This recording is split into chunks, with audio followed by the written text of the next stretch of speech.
Morning everybody, happy Wednesday, welcome back for another episode, and today we're going to be talking about a really interesting topic, which is the intersection of mindfulness and meditation with language learning.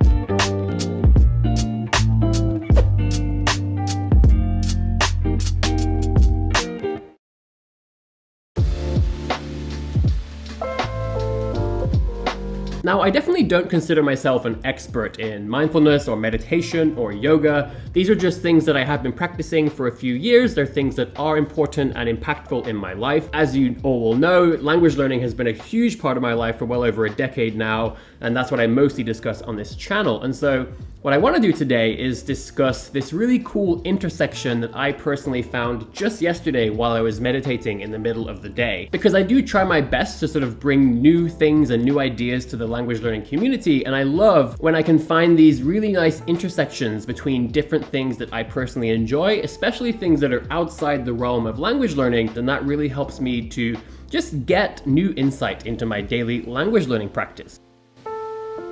So for me personally, my sort of mindfulness, meditation, and yoga practices are all very simple, and I have them baked into my daily routine, where basically the first thing I personally do after I wake up and get ready is I do a really short meditation session. This is usually about 15 minutes. Again, I'm not a super fancy expert. I actually use the app Headspace. I love it. I've been using it for about 3 years now. And if you remember, any of you who watched my series on the joy of reading books in foreign languages, where I documented myself tackling my first Spanish novel. That was back in April, May 2017, and I discussed how at that time was when I first began meditating. Now, the Headspace app has this cool feature called the Wake Up, which are these nice little sort of 5-minute videos in the morning. They're on different topics. They include some like nice deep breathing exercises, and they just have like a nice cool topic, and it leaves you with some food for thought for the day. So usually I sit on my chair cross-legged to watch the Wake Up, and that's a really nice thing for me to do. And then I actually do a 10-minute meditation session guided by the Headspace app. And by the way, I have zero affiliation with Headspace. This is not a sponsored video. After that, I have my yoga mat set up, and I like to just enjoy doing some light stretching and a simple yoga routine. So with that context set, what I want to talk to you about today is this idea of impermanence. So impermanence is a fairly central idea to the practice of mindfulness, and it's also a central tenet of Buddhism as well. And the basic idea is very simple. It's the fact that everything is changing all the time, and really nothing in life is permanent. And again, I'm not an expert on this. This is just sort of my understanding and sharing the intersections that I found yesterday while I was meditating. But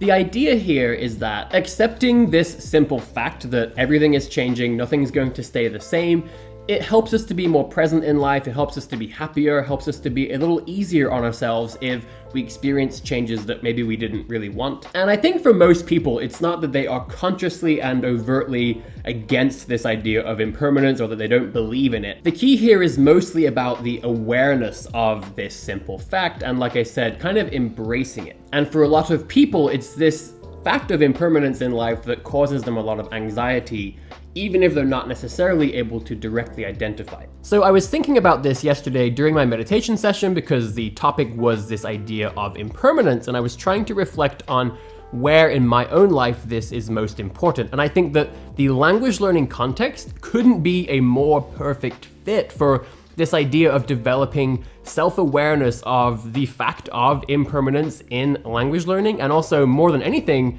being able to accept that. Because the simple fact is that your language levels are changing constantly. They are never going to stay the same for any given period of time. Now, of course, the natural course is that they're going to go up sometimes and go down sometimes, but the main thing here to realize is that they are never going to stay the same. Now, this is of course especially prevalent if you are learning multiple foreign languages, but it's equally true even if you're just learning a single foreign language. I see a lot of people that do seem to have some sort of idea that one day they're going to become fluent in a language, and at that point it is just fixed, it's permanent, and they'll have it forever. And this happened to me as well. I'll tell you a story about when I was living in Japan. So at this time I was living in Kyoto. I had already worked as an interpreter in Fukuoka in the south. I was a full-time university student in Kyoto. I was taking all my classes in Japanese, and I also was working as a barista at a Japanese coffee shop. And so I was just so unbelievably immersed in the Japanese language. And I remember sitting in one of my university lectures, and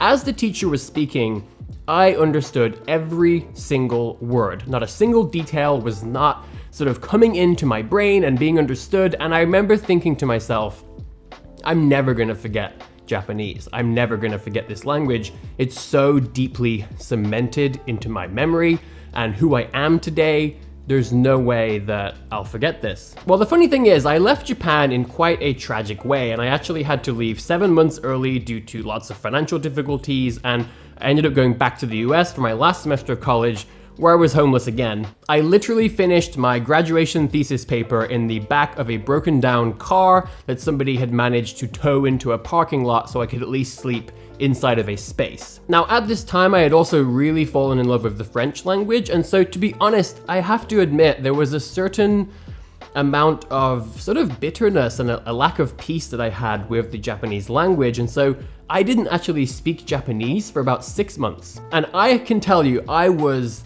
shocked at how much Japanese I lost in those 6 months. When I first tried to speak Japanese again, one of my closest friends from Japan came to stay with me in the UK. Honestly, I couldn't believe it, and I felt very, very ashamed of myself, and I felt just disappointed that I had let this happen, and it felt like it shouldn't have happened. And so this is why I think it's so important for language learners to be aware of this simple fact, because it really does help you to be easier on yourself and understanding that this is a lifelong journey. It's gonna have its ups and downs, just like your language levels are gonna have their ups and downs. I just think it helps you to be a bit easier on yourself, and it also helps you to be more present, because if you're always just like wishing for that day when you reach this magical level of fluency where then everything is permanent and then you can kind of just relax, well, you're not really enjoying the current moment. And like I said, you're never gonna have this exact same level in the language again. You might have ups and downs, but it's never going to be this exact moment. And so it's really, really important to just be able to enjoy how good your language skills are right now and enjoy the fact that they're improving every day. And if they come back down, the funny thing is that it's actually a beautiful thing. This idea of impermanence in language learning, it's very powerful, because what it does is it gives you the opportunity to experience the joys of learning languages over and over and over again. And the most popular video on my daily language diary series, which was day 29, was actually where I talked about the Polyglot Trap and how a lot of people, they sort of get trapped in this endless cycle of starting to learn new languages. And I think part of that is that as you become advanced in a language, you kind of start to become nostalgic about what it was like to be a beginner. And I think people get a little bit addicted to that feeling of starting a new language and that initial burst of progress and that feeling of sort of, yes, I'm getting it, I'm going somewhere. Well, I think if we as a community can sort of promote and encourage this embracement of the fact that this is all impermanent, it's always changing, and sometimes your languages are going to slip, well, that might actually help people protect themselves against the polyglot trap, because again, it's quite a beautiful thing. I'm actually looking forward to revitalizing my Japanese, my Portuguese, my German. On one hand, yes, I am a little bit disappointed that those languages are not as good as they used to be, especially languages like Japanese, where I really achieved a level I was genuinely proud of, and I always will be. But can you imagine how much fun it's gonna be to dive back in and to feel all my Japanese flooding back to me and to get reacquainted with that feeling of what it was like to go through the basics. I love it. I do want to call out that meditation apps are actually an amazing way of getting listening content in a language that you're learning. I think it's actually a great way to get some amazing quality listening content. But these apps are becoming very popular around the world. And I know that in Japanese and French, there are dedicated apps, and I'm sure that most languages have them. So one thing I would love from all of you watching is that if any of you know of meditation apps in different languages other than English, please feel free to share them in the comments, because I would love for this video to also serve as a really nice list of these different meditation apps by language, so that people in the audience can benefit and maybe start practicing meditation as a part of their language studies. Okay, everybody, I hope that was helpful. I think this is a really cool topic, and certainly the idea of impermanence in language learning is only one sort of intersecting subject between mindfulness and language learning. So please let me know if you found this enjoyable or interesting, and if you would like to see more of these discussions about the intersections between mindfulness, meditation, perhaps even yoga, and language learning. That's all for today, and I'll see you back here on Friday for another episode.